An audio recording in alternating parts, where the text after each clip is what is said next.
Mungu anapenda watoto. Bwana Yesu asifiwe. Watoto wa Mungu wanatakiwa kuwaje? Watoto wa Mungu wanatakiwa kuwa tofauti na watoto wa shetani.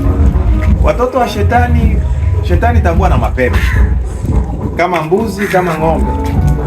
Kwa hiyo yoyote anayekuwa mtoto wa shetani, maana yake ni kwamba ana mapembe, ana meno marefu.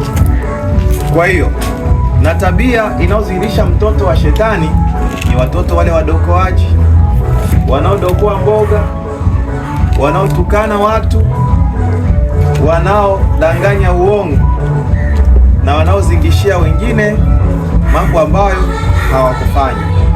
Hao ndio wanaitwa watoto wa shetani.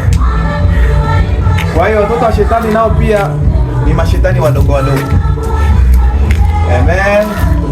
Lakini mtoto wa Mungu ni yule anayetii wazazi, anasalimia wazazi asubuhi na majirani, mtoto mwenye heshima, sio mdokoaji wala sio mtukanaji wala sio msema uongo. Huyo ni mtoto wa Mungu.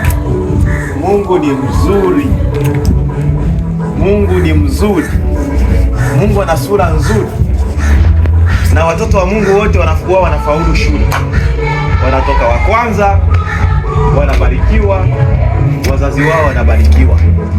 Kwa hiyo watoto wazuri, nategemea katikati yenu kutokea watumishi, katikati yenu kutokea wabunge, katikati yenu kutokea marais, katikati yenu kutokea mainjinia, katikati yenu kutokea watu wakubwa. Inua mikono ni naombea watoto Bwana wape neema, wakuwe katika kimo na hekima, wakamfurahishe Mungu na wanadamu.